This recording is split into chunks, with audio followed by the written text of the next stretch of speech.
it's producer Mark at KCMO Talk Radio, and if you're an NFL or college football fan, check out my weekly sports betting podcasts. Search College Pick'em Program or Sunday Sharps wherever you get your podcasts, and hit that subscribe button for my weekly picks, including the Chiefs, Mizzou, Kansas, and K-State. Now here's the Monday in the Morning podcast. Doink! Good morning. Happy Monday. It is great to be here on KCMO Talk Radio. What a night. If you stayed up late, it was well worth your time, I think. For the Chiefs. And right off the upright. For the division. It's the doink for the division for the Chiefs. You know, that is a great call by Mike Tirico at NBC. Play-by-play is very difficult to do. I did it for many years, and it was fine. I enjoyed it, but I didn't like it as much as doing this because when you're doing a show, you get to pick the direction the show goes. When you're doing play-by-play, you have no idea what you're about to see and what you're about to witness, and then you have to react to that. And for Mike Tirico on NBC last night to come up with that on the fly, the doink for the division, there is no way that he was like, well, if this hits the upright and it goes through, I'm going to call this the doink for the division. Like, no, that's off the cuff. That is outstanding work by Mike Tirico.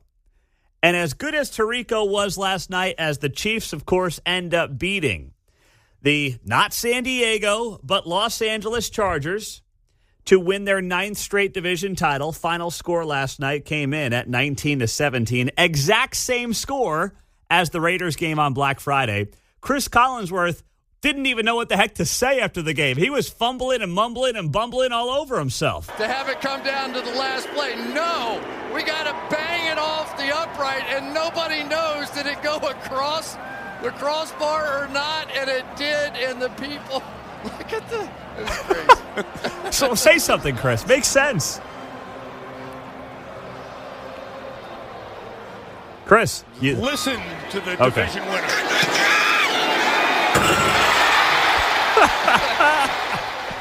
Collinsworth made absolutely no sense over those 20 seconds. And I don't need the refs. I watched Casey Wolf. Yeah. Right? Yes. That's how I knew it was in. Yes. You saw Casey Wolf right underneath the uprights. Oh, man, what a night. Now, Mark, you were there last night. Good job getting here. You looked like you got a little pep in your step. Did you sleep at all when you got home? Got about 4 hours. What time did you get home last night? I got home at 11:30. My buddy parked at this great spot that got right to the exit. Oh, very good. Were you inside the stadium parking lot, or were you outside? We were on the outskirts in parking lot O. Oh, but you were in a parking lot. We were on some grass. Oh, you were? Okay. But you had paid Chiefs parking to get in. You were not in one of those parking You were lots. within the territorial Exactly. boundaries of the Truman Sports Complex. Correct. That's That's exactly what I needed to know. Okay. So 11:30 is not terrible getting out of there last night. Nice job. You're here. You look sharp as always. You got the hat on, rocking it. So where were you sitting last night when the doink happened? We were 30 rows up, right behind that goalpost where it got the doink. Upper level, lower level? Lower level. Lower level. Oh, so you were right there. Yeah, my mom saw me on the screenshot she took of the TV. Is that right? I mean, she had to really zoom in. I was going to say. She knew what I was wearing. She knew it still. What were you, in a red shirt? I mean, geez. I had this bright yellow jacket type thing. So did you have the old starter jacket Couple on? of those the were old out there. starter that night. jacket, had the yellow-looking hat. So I was a little bit recognizable. So you could Look see, for the beard. Yeah. So you could see you last night on the game winner. Yeah, it's blurry. I can show you the photo later. Okay, well, I'd like to see the photo. I want to see, one of these fine KCMO producers right there over the doink, John. I got to say, Mark called this, and he and I were talking about his parlay, and I don't know that it went on the air, but we were talking, Mark talked about a double doink, a clank, because we were talking about how much that kind of happens in soccer. Guys will bang it in off the post. It's always exciting, the ricochet and everything. And so we were just kind of laughing, ha about it. And lo and behold, and not only that, then he's there. Wow. How about that? Now, I didn't hear you guys say that, so it must have been one of your side conversations in your studio. Mm-hmm. Right. The amount of crap these guys talk about me and everything else during the commercial breaks, I don't even want to know. But you did call that, or at least mention a doink off the air Friday? He absolutely did. Wow. Yeah, I said they had to think of a new way to win because they've been winning all That's these what games. we're talking about. Yeah. So crazily. I was like, it's either got to be a double doink or a missed 2-point conversion or something. Yeah. Well, Cousin Sal, who is a sports personality who works with Bill Simmons, he put up on X last night that this Chiefs team is so absurd. Now they're calling bang shots. And I thought, this is perfect. He's so spot on. They're basically calling bang shots to win games. It's ridiculous. There was a meme that started going around of a ref pushing on the field goal post. Oh, my And gosh, please. You can see me in that photo, too, if you look closely. Oh, can you? Okay, you got to show me this stuff, Mark. This is your 15 minutes right here, man. Who needs this show? You got it by being right around the doink herd around the world. I'm sitting right up the sideline there. Nice job. Oh, my goodness, what a night. You know what? Your AFC West champs, 12-1, and you keep finding more bizarre ways to win games. It's just, I've never seen anything like this.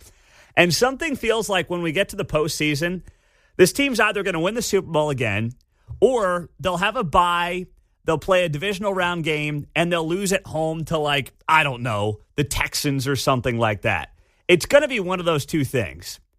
I don't see them like getting to a Super Bowl and then losing. It's going to be lose after a bye in the divisional round against a team with a hot hand.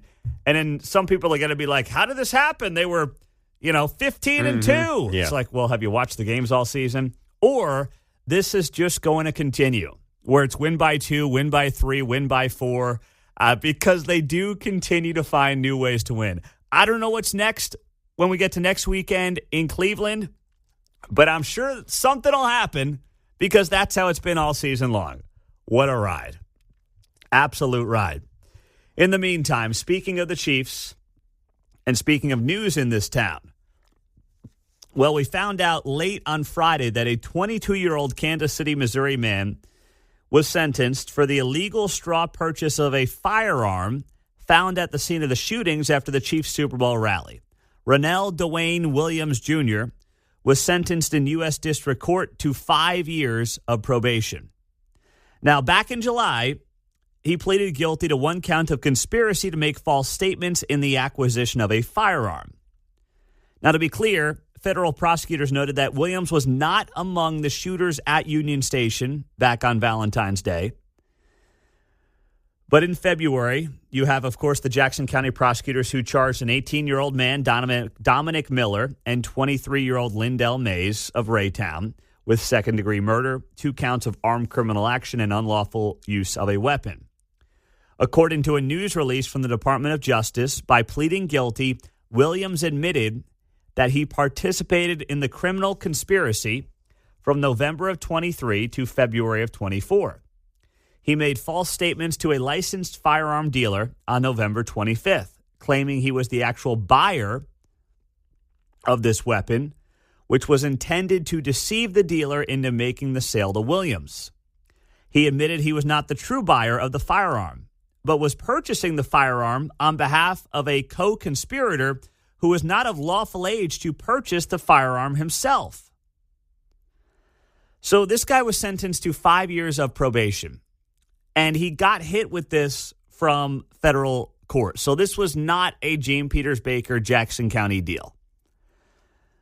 And without having maybe all of the evidence that the federal prosecutors had in this case, I can't help but sit here and say, well, this is the kind of stuff that all of us, whether you're rah-rah Second Amendment or you want to see it totally go away, this is the kind of stuff where people say, why don't you do something and hit those who are buying guns and then handing those guns to people underage? Why don't you start hitting those criminals really hard and cleaning that part of it up? Because that is a problem in this country. And what many on the left want to do is they want to say, well, we've got to, curtail gun purchases for law-abiding citizens because of this. It's like, no, what you need to do is that when you know people like this guy in Kansas City, Ronnell Williams, are buying guns for those underage and basically trafficking them, throw the book at them. Now, maybe this is the best that federal prosecutors thought they could get in this case. But I am very underwhelmed when I see a 5-year probation sentence for a guy who is 22 years old and buying guns for those underage right here in Kansas City. Maybe that's the best they thought they could get away with, but I am totally unimpressed by all of this. And frankly, I think everybody in Kansas City should be unimpressed by this kind of a sentencing, because these are the people that you want off the streets, and you want to scare people like this, and not just these people, but anybody who is their friend, who hangs out in their inner circles, and who might think about helping minors traffic weapons. Coming up next on KCMO Talk Radio. Of course, the Chiefs had a great performance last night, winning on a last-second field goal that doinked right off the uprights. But Donald Trump had himself a very good performance yesterday as well. We'll tell you where and how next on 95.7 FM KCMO. Man, the Chiefs, boy, they're going to put John back in quadruple bypass surgery at some point here if they keep this up. My goodness. I was dreading the fourth quarter the whole time. I don't blame you. You know, 6-0. And I'm like, oh, come on. This is like the 80s Chiefs. Oh, brother. Well, they got the 1917 win, and you just got to laugh all the way through it because they are 12-1. Mm-hmm. They have clinched the AFC West title for a 9th straight season. And the Bills lost yesterday, too, to the Rams, which was huge because now they've got a little cushion to get that number 1 seed in the AFC, and of course that comes with a bye week in the playoffs. So with all that, the Chiefs had a great Sunday, and Donald Trump had himself a great Sunday as well. He sat down with Kristen Welker of Meet the Press, and this quote stood out to me above all the other things. I've got a lot from Trump on Meet the Press yesterday, but this above all the others stood out when Kristen Welker tried to get, air quotes, Donald Trump by asking him about deporting people and potentially deporting families with people who are here illegally. And here's what Donald Trump had to say. Group of people, the estimated 4 million families in America who have mixed immigration status. So I'm talking about parents who might be here illegally, but the kids are here legally. Your borders are. You're talking about separation. Yeah, well, I mean, there are two aspects to this. Your borders are, Tom Homan said, they can be deported together. Correct. Is that the plan? Well, that way you keep well, I don't want to be breaking up families. So the only way you don't break up the family is you keep them together and you have to send them all back. So some people are going to hear about that and they're going to say, oh, the tragedy. Oh, how could you ship all these people back? What is wrong with you? Well, the family separation deal has always been a ruse from day one. If you go out and you commit a crime today and then you end up going to prison because of that crime, you are separated from your family.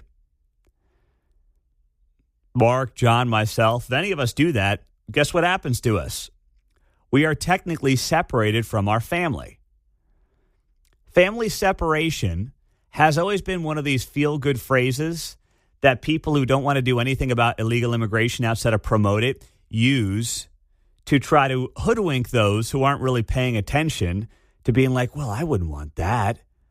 I wouldn't want, little Johnny to be separated from his family. That wouldn't be very nice now, would it? So, no, I'm not for family separation.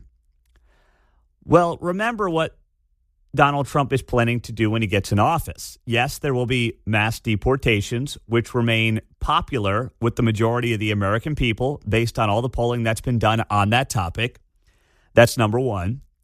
And then number two, the focus is going to be The focus is going to be people who have committed heinous acts of violence or who have criminal histories who will be first targeted.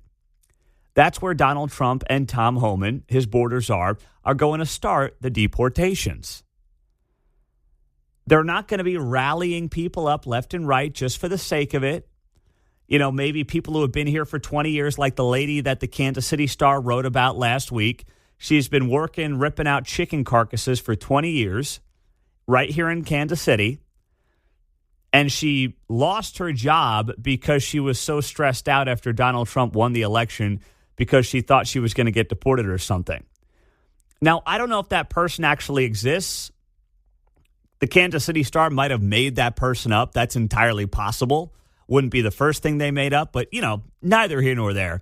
It just seemed like it was one of those too good to be true stories. Like that person can't really exist unless they only watch MSNBC and read the Kansas City Star. But overall, stories like that, women like that, are not going to be at the top of their list, if on the list at all. But Trump rightfully notes, listen, I don't want families to be separated. So guess what? If you're here illegally and you've committed crimes in particular, your whole family can go with you. Sorry, not sorry, but the whole family can go right out the door with you. I'm not going to fall for this hook, line, and sinker. Well, what about breaking up the families? You know whose family was broken up this past year? Lake and Riley. The young girl who went out for a run at the University of Georgia and did not come back because she was assaulted and eventually killed on a running trail by Jose Ibarra, who is here illegally. That family was broken up. Y'all want to talk about that family separation? Or is that version of a family separation not one that really fits your criteria of what you would call family separation? And then Donald Trump did end up saying to Kristen Welker the following. I'm going to read this next quote for you here. Kristen Welker says to him, what about the Dreamers? Should they be worried about getting deported? And those are children who are here and were born here, but of course their parents came here illegally. And Donald Trump said the Dreamers are going to come later, after criminal aliens are deported. And we have to do something about the Dreamers because these are people that have been brought here at a very young age. And many of these are middle-aged people now. They don't even speak the language of their own country. And yes, we're going to do something about the Dreamers. What does that mean? What are you going to do? Says Kristen Welker. And Trump says, I will work with the Democrats on a plan. And if we can come up with a plan, but the Democrats have made it very, very difficult to do anything, Republicans are very open to the Dreamers. Well, that makes sense. And that's good to hear. If Trump is willing to make a deal on the Dreamers, then Democrats should probably work with the guy. And they should shift from their first-term opposition to any kind of an immigration deal. The country would be better off for it. The question is, do they want to give Donald Trump that kind of a win?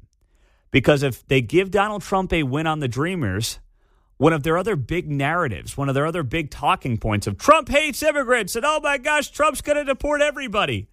Well, another one of their lies is going to go down in flames. So this is something that will put them in a very tough spot going forward, but it also is the right thing for the country going forward as well. 913-408-7957, 628. Some of you rubbing those sleepies out of the eyes after a late Chiefs game last night. Coming up next, a major national story that could have local implications that we should all be watching today.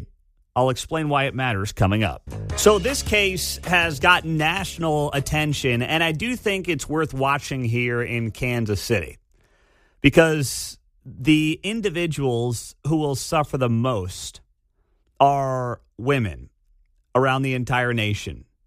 If this case does go sideways and if there is any kind of a guilty verdict in the Daniel Penny trial. So Daniel Penny is the man who is right now on trial in New York City for the death of a guy on the subway. You probably have seen this story. This guy, Jordan Neely, was going nuts on the subway. Daniel Neely, a former Marine, put the guy in a chokehold and accidentally ended up killing this guy, Jordan Neely. So on Friday, a judge dismissed the second-degree manslaughter charge against Daniel Penny in the death of Jordan Neely. And this came at the request of prosecutors after jurors said they were deadlocked. They couldn't get people off of, obviously, their stance. So the judge encouraged the jury to continue deliberating, and that will happen today on a lesser charge of whether Penny committed criminally negligent homicide when he placed this guy, Jordan Neely, who was homeless, in a chokehold on the New York City subway last year.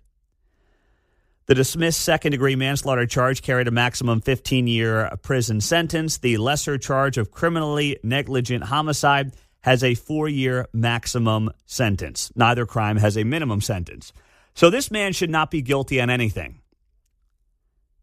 There's not a single thing that Daniel Penny should be charged on or charged for. None whatsoever. And if he is charged, or he's already been charged, if he is convicted on anything, then the biggest group that suffers are women in mass transit situations where they're getting harassed, where they're, God forbid, getting abused. No guy in their right mind is going to lift a finger ever again. And that is whether it's in Kansas City on a bus or on a streetcar, or that's in New York City on a subway. Anybody who sees this story is never again going to be chivalrous, is never again going to stand up for a woman on a subway, is never again going to just stand up for decency on a mass transit situation where somebody might be homeless, somebody might be having a mental health crisis. No one is going to do anything. And by the way, can you blame them? It's sad to say, but I wouldn't right now. Do you want to be the next Daniel Penny? It's just like what's happened to law enforcement in this country. Cops in Kansas City don't want to do proactive policing right now because of what happened to Eric DeValcanair, courtesy of Gene Peters Baker's office. Same exact thing. People just say, you know what? If this is how the game is going to be called, well, guess what? I want to help people. I want to do the right thing. I want to be a guy and stand up for, whether it's on a streetcar or a bus or a subway, women who might be getting harassed by a homeless person. But why would I bother? Because if, God forbid, things go sideways, am I going to be the guy that ends up a national name on trial? Nobody knew the name Daniel Penny. He was a no-name New Yorker who now is a household name and is fighting for his freedom. Because, well, yes, he put a guy in a chokehold. We all understand that on the subway. But it didn't come out of nowhere, right? It didn't come out of nowhere in terms of why Jordan Neely ended up in a chokehold, courtesy of Daniel Penny. And for all the woke people out there who are like, well, I don't know if Daniel, oh, boy, that was a little aggressive. Okay, well, guess what? You're the ones who are going to suffer. The mayor of New York City was asked about this on Friday. He went on CNBC, and the question was framed very well to the mayor of New York City, Eric Adams. What do you think a conviction or a 15-year prison sentence would? It would seem like no one would step in on a situation like that again. It seems like a bad precedent, and it almost seems like, I don't know, it's a reflection of what's been going on in the city for a while, where someone trying to actually help out in a situation ends up on the losing end.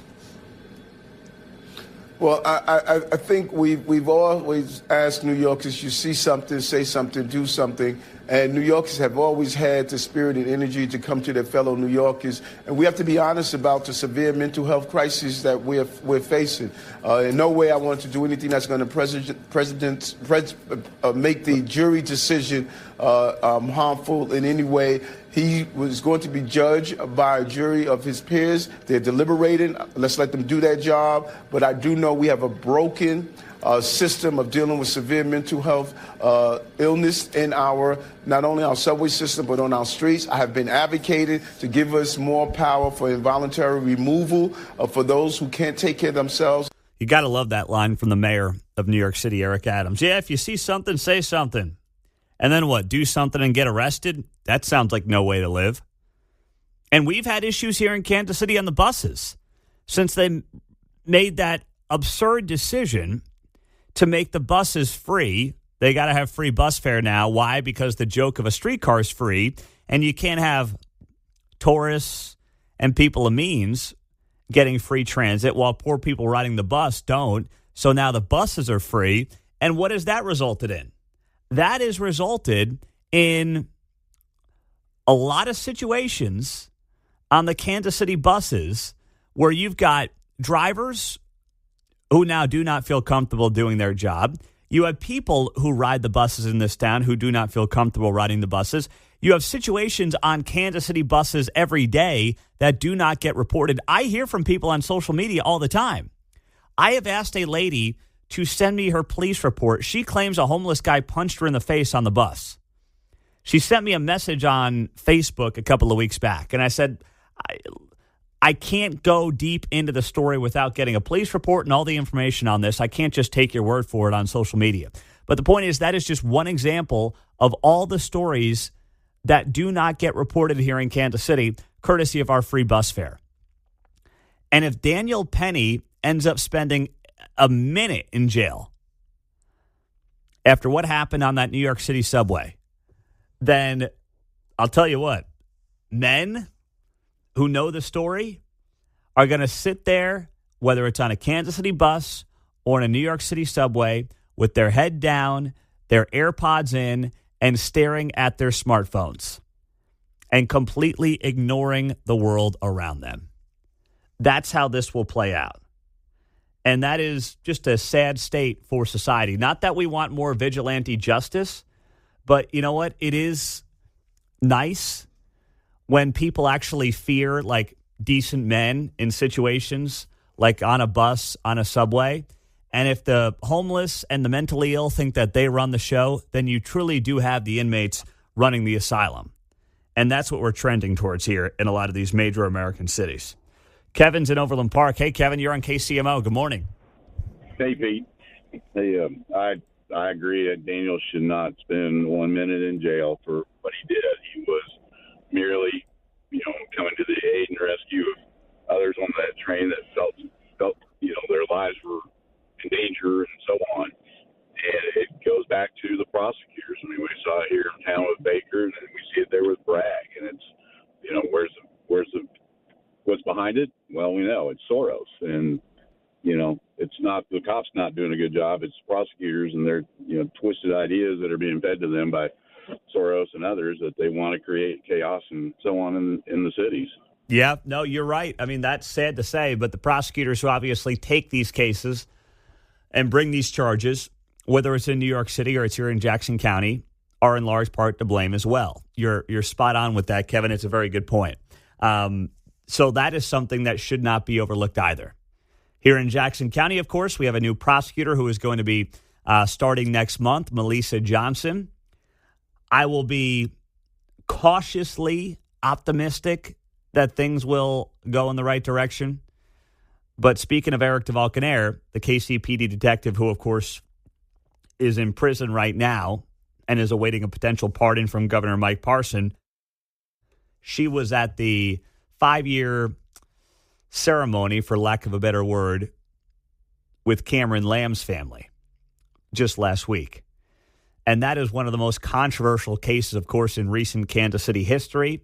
And picking a side on that one is probably not a great idea if you're trying to keep everybody happy, if you're the incoming Jackson County prosecutor. So that obviously not a great sign to me. It doesn't make me feel great about where things are trending, but we'll see how she does on the job coming up next month.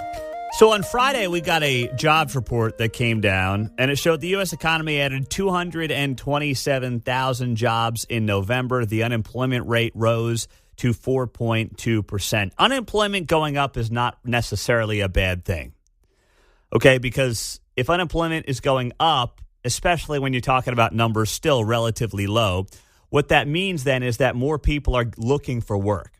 Because if you stop looking for work after about 6 months, you are no longer counted as being someone who is seeking a job, so you don't count against the unemployment rate. So this means that more people who are able-bodied are looking for work, which is a good thing overall. We need more able-bodied Americans getting back, being productive members in the labor force, unless, of course, you're like retired or something, in which case, God bless you. But if you're able-bodied, younger in particular, and you're just sitting at home, you're just sitting around, you're collecting checks, like that's not good for the economy at large. So the numbers overall were basically in line with expectations. Economists expected 220,000 jobs. Instead, the economy added 227,000 jobs. But here are some deeper data points that I think matter and aren't going to get headline news on even places like CNBC or Fox News.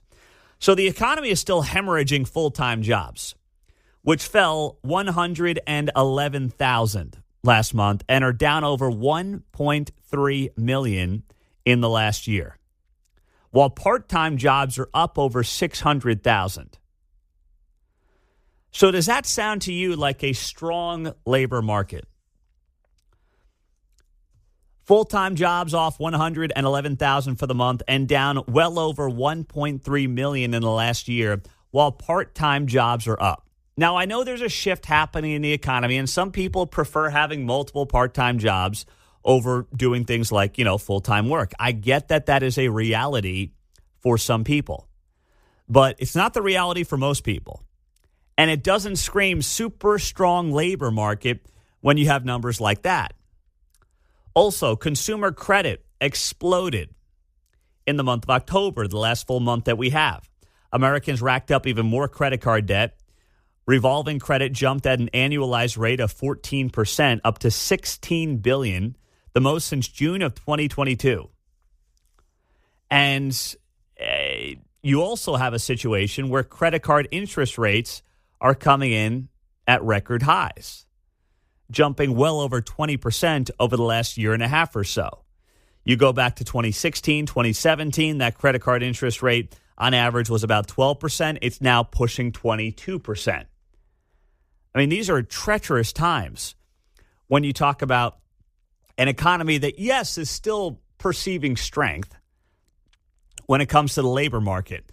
But there's a crack and there is a softening in that labor market when you actually dig into some of these numbers.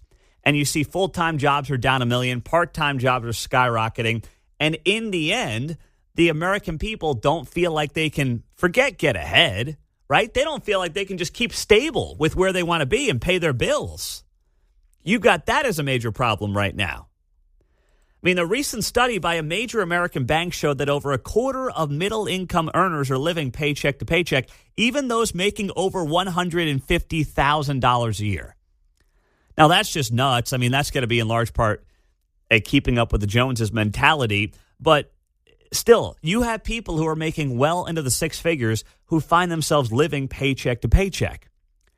Now, that might also be in larger American cities where, listen, $100,000 might sound like a lot to you, but I promise you in places like San Francisco, in places like New York, to a lesser extent, maybe a Chicago, Seattle, it's not what it sounds like. I mean, it's good money, but it's not what you think of when you think of $100,000 as an annual salary. So it might be more of those in major American cities like that, but it still is a bad sign. When you've got people who are making $150,000 who are like, oh, yeah, living paycheck to paycheck and just trying to make ends meet. Like, that's not a good sign for the future of the economy by any stretch of the imagination.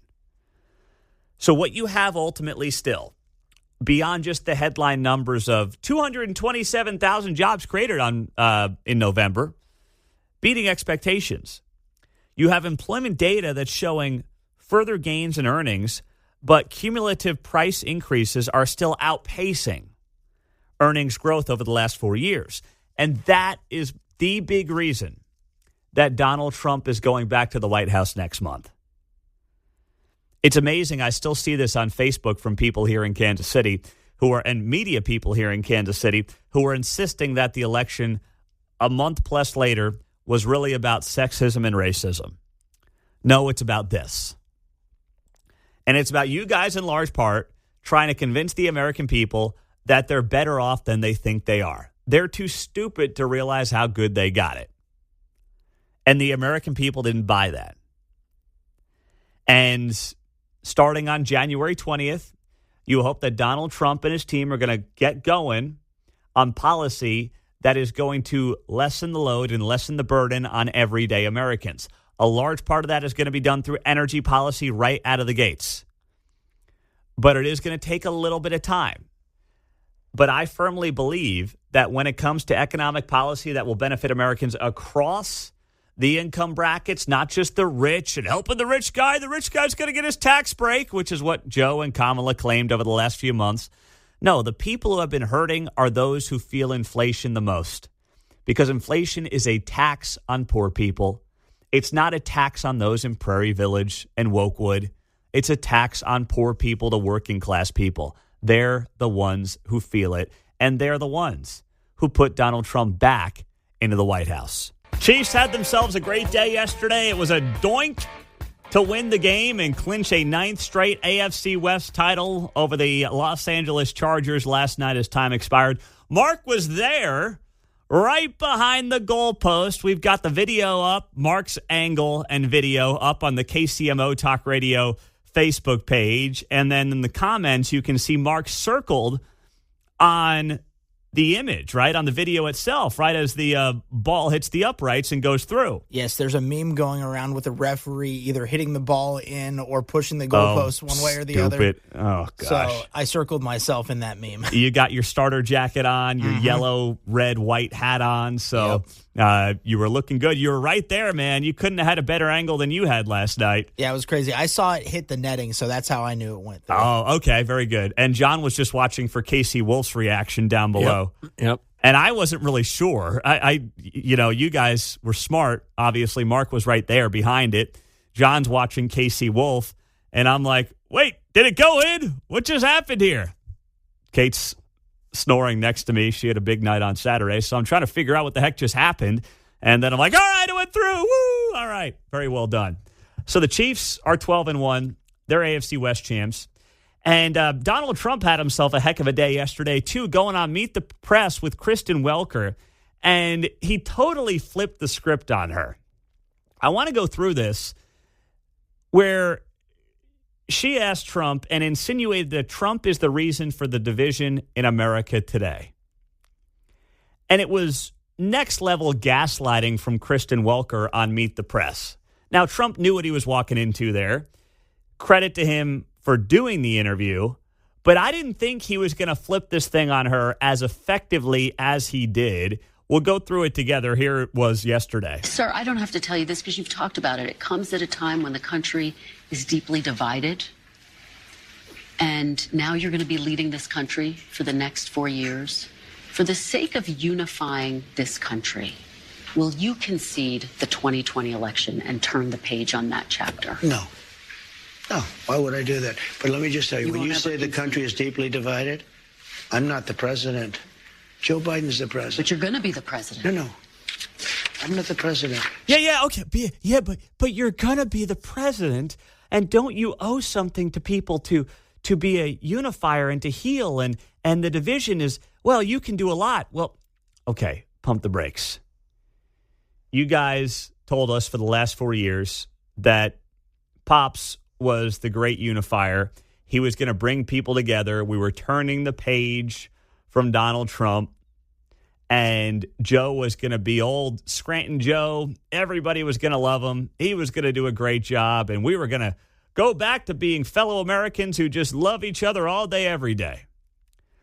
And then the old guy actually came in office and was arguably the most divisive president in recent American history. Come on, man. I just call it like I see it. Sorry there, Pops. To insinuate that, well, you're coming in office, sir, and you need to do what needs to be done to make sure everybody is unified, and we cannot be unified unless you do something that we demand you do. Get freaking lost. You guys have no leg to stand on. If you truly cared about the unity of the country, you would have done more of that when it came to Joe Biden and how he handled himself the last 4 years. Is Trump going to be the great unifier? I don't know. I hope.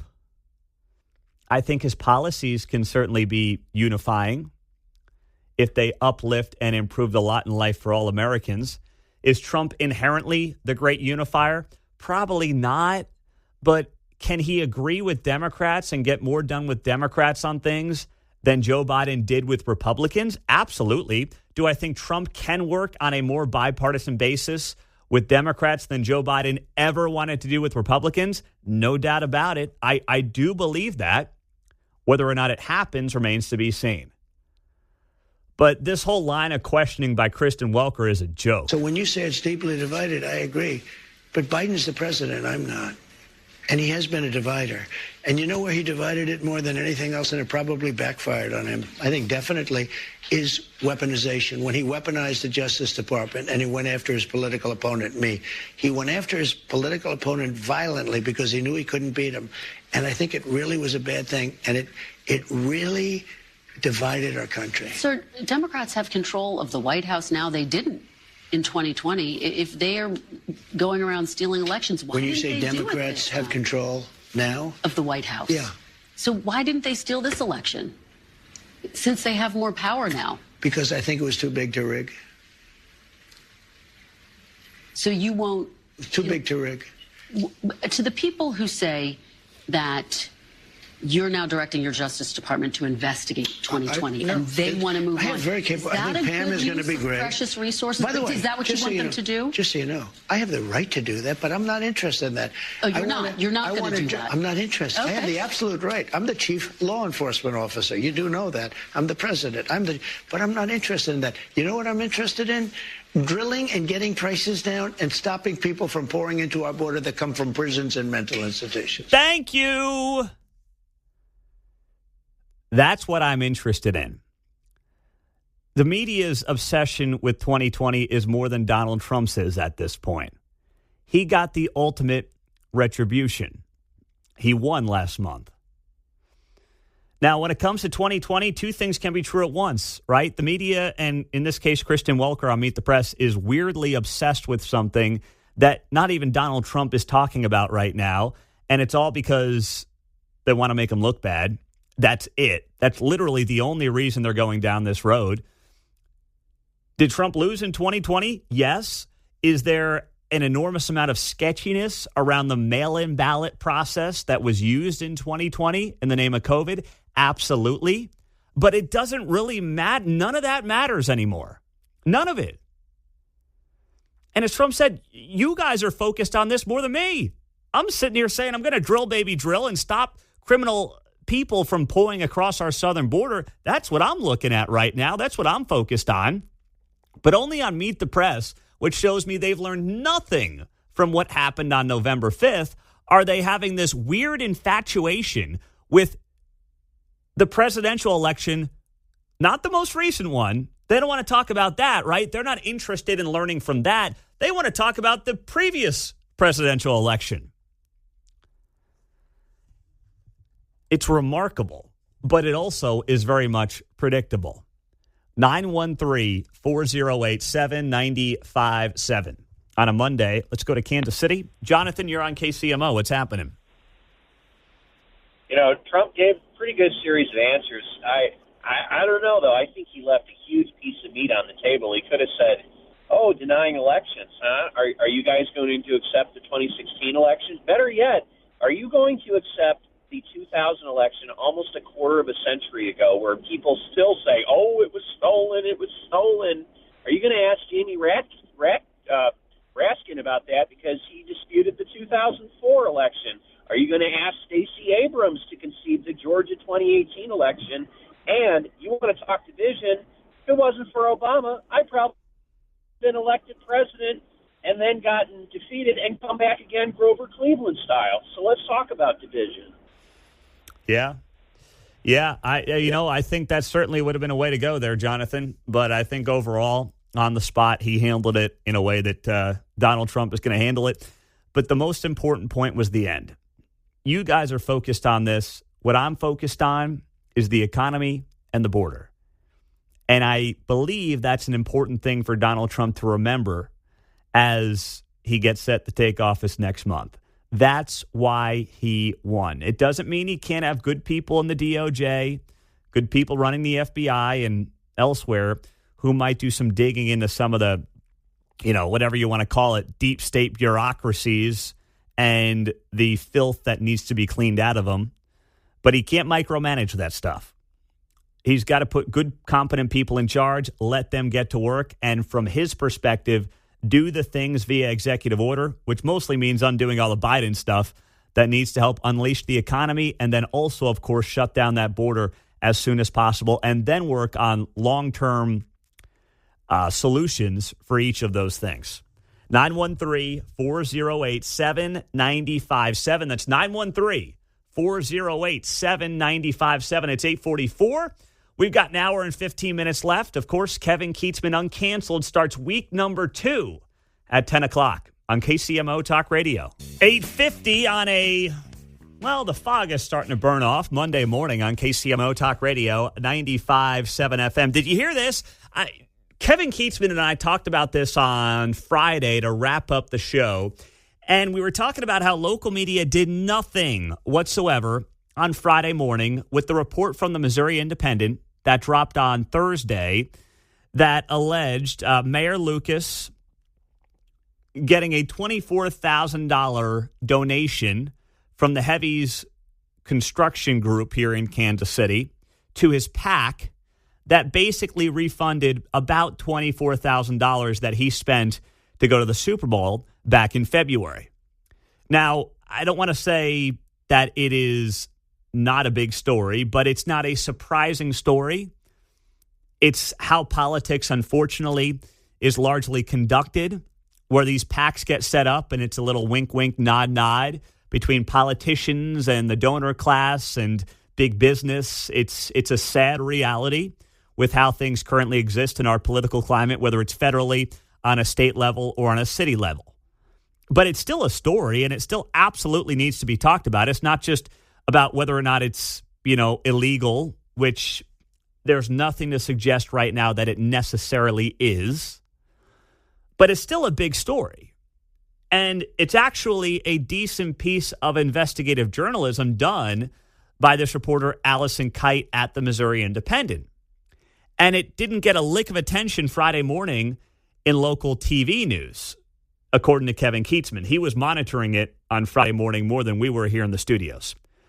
But credit where it's due, on Friday night, Jonathan Ketz, Fox 4 reporter, does a really good job, kind of an old school reporter, Chris Ketz's son, and he dug into this, to his credit.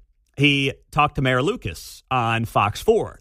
And here's what the mayor said about this report. Mayor Lucas says he does not know how prior mayors spent money in this nonprofit, but he said the nonprofit's been around since Mayor Charles B. Wheeler's tenure in the 1970s. For me, fundamentally, my goal is always to save taxpayer dollars. So now the mayor is saying, hey, basically, I was going to the Super Bowl anyway, so I just want to make sure I save you guys some money. Now, you tell me at 913-408-7957 whether that works for you. Hey, I'd rather the mayor get the big donation from a politically connected construction group in town and do a little wink, wink, nod, nod with those folks to fund the Super Bowl trip than do it on the taxpayer dime. Maybe that makes you feel better about it. Now, we were the ones, and we actually made the story in the Missouri Independent because we asked the mayor back in February who was paying for the trip, and he said it was not going to be the taxpayer. But the question was, who is it going to be? And the answer, apparently, is that it was reimbursed in part by those who want to flex their muscle at City Hall. And here's how this is going to work. Next time there might be a job in Kansas City that the Heavies have some potential to get, and I know, that the mayor might say, hey, let's give them the gig. That's kind of how this political thing works, where people get to slap each other on the back, and they can donate more money to these PACs that then indirectly help these politicians and other candidates. And they can donate, of course, much more money than they could if it was just to a specific candidate, because there are limitations, obviously, of whatever it is, a few $1,000s, and how much you can give to a candidate versus how much you can give to a PAC. There is no limit to how much you can give to a PAC. So maybe you're buying it. Maybe you're saying, hey, you know what? Better that than my tax dollars. The question is, did the trip even need to happen? That's what's always dicey about these things, right? Because politicians will say, oh, yeah, I've got to be at the Super Bowl. I mean, we've got to do business for the city, and we've got a glad hand, and we've got to promote Kansas City and City Hall. How much of that really is done, I don't know. I'm not at the Super Bowl following the mayor's every move. But you can make a case, kind of like you could when you write things off as a business. You can make a case that something is a business expense, air quotes, when it might not really end up being a business expense, John. Happy hour networking process. Yeah, exactly. Who's to say what's the difference? Exactly. Thank you very much. Prime example. Hey, I had to get those drinks at the bar. I was networking, That's how it goes. At least they were half off. It was happy hour. Okay, sure. Okay, yeah. But listen, everyone does that, right? And that's okay to some degree. How much do you push the envelope? That's the question here. How much are you willing to push the envelope is the question here. And part of that report on Fox 4 was also about the Royals polling survey that was done, where this PAC that the mayor doesn't oversee but is involved with spent $9,500 on the survey in Clay County that showed 70% of Clay County residents did not support a sales tax for a new Royal Stadium in North KC. And Jonathan Ketz asked a pretty direct question of the mayor about whether or not he's a liar. And when we interviewed the mayor in 2023 about the survey, he didn't give a declarative answer when we asked if he knew who did the poll. He had this to say during our interview Friday. Did you lie to me? I did not. First of all, I do not make decisions for political action committees. That, as you probably know, there are big rules and coordination. And so I'm always interested in information. I did learn about the PAC identity. Fox 4 asked Clay County Commissioner Jerry Nolte how he felt knowing there was a tie between the survey from August of last year and the mayor of Kansas City, Missouri, where the Royals also had proposed building their new ballpark. I think it's certainly worth noting. I don't think being angry is necessarily productive. I think we factor that in. But quite honestly, as I said, the survey itself and the effort are something to be taken into account. But the important thing is the relationship that we build with our potential partners on this. Jerry Nolte, Clay County presiding commissioner there, and that report from Fox 4. So the mayor telling Jonathan Ketz, I did not lie to you. And listen, that is part of that gray area that exists between politicians and PACs at every level of government.